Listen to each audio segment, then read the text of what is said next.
بسم اللہ الرحمن الرحیم۔ تمام دیکھنے اور سننے والوں کو السلام علیکم۔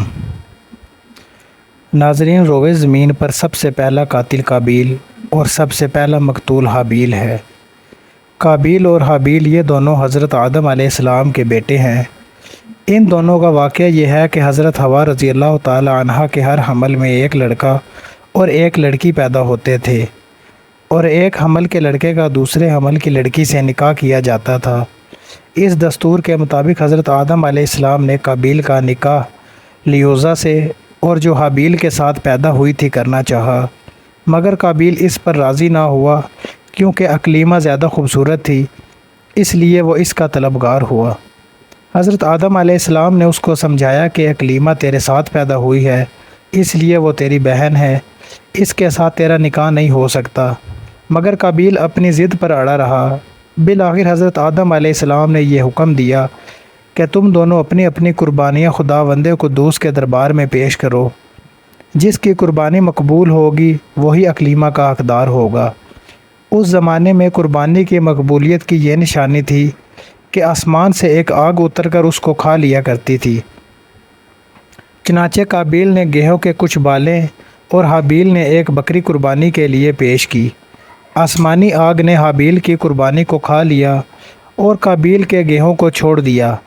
اس بات پر قابیل کے دل میں بغض اور حسد پیدا ہو گیا اور اس نے حابیل کو قتل کر دینے کی ٹھان لی اور حابیل سے کہہ دیا کہ میں تجھ کو قتل کر دوں گا۔ حابیل نے کہا کہ قربانی قبول کرنا اللہ تعالیٰ کا کام ہے اور وہ متقی بندوں ہی کی قربانی قبول کرتا ہے۔ اگر تو متقی ہوتا تو ضرور تیری قربانی قبول ہوتی۔ ساتھ ہی حابیل نے یہ بھی کہہ دیا کہ اگر تو میرے قتل کے لیے ہاتھ بڑھائے گا تو میں تجھ پر اپنا ہاتھ نہیں اٹھاؤں گا، کیونکہ میں اللہ سے ڈرتا ہوں۔ میں یہ چاہتا ہوں کہ میرا اور تیرا گناہ دونوں تیرے ہی پلے پڑے اور تو دوزخی ہو جائے، کیونکہ بے انصافوں کی یہی سزا ہے۔ آخر قابیل نے اپنے بھائی حابیل کو قتل کر دیا۔ باوقت قتل حابیل کی عمر 20 برس کی تھی، اور قتل کا یہ حادثہ مکہ مکرمہ میں جبل سور کے پاس یا جبل ہیرا کی گھاٹی میں ہوا، اور بعض کا قول ہے کہ بصرہ میں جس جگہ مسجد اعظم بنی ہوئی ہے، منگل کے دن یہ ثانیہ ہوا۔ روایت ہے کہ جب حابیل قتل ہو گئے تو 7 دنوں تک زمین میں زلزلہ رہا، درندوں میں اضطراب اور بے چینی پھیل گئی، اور قابیل جو بہت ہی گورا اور خوبصورت تھا، بھائی کا خون بہاتے ہی اس کا چہرہ بالکل کالا اور بدصورت ہو گیا۔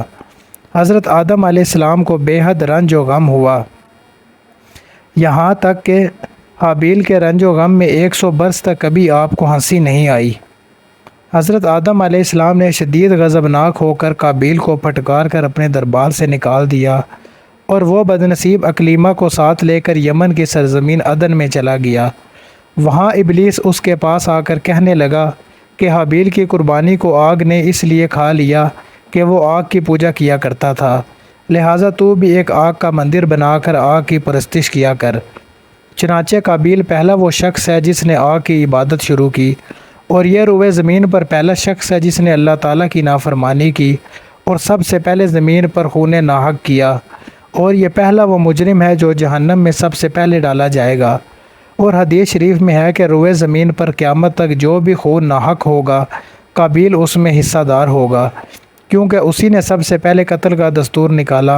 اور قابیل کا انجام یہ ہوا کہ اس کے ایک لڑکے نے جو کہ اندھا تھا اس کو ایک پتھر مار کر قتل کر دیا، اور یہ بدبخت نبی زاد ہونے کے باوجود آگ کی پرستش کرتے ہوئے کفر اور شرک کی حالت میں اپنے لڑکے کے ہاتھ سے مارا گیا۔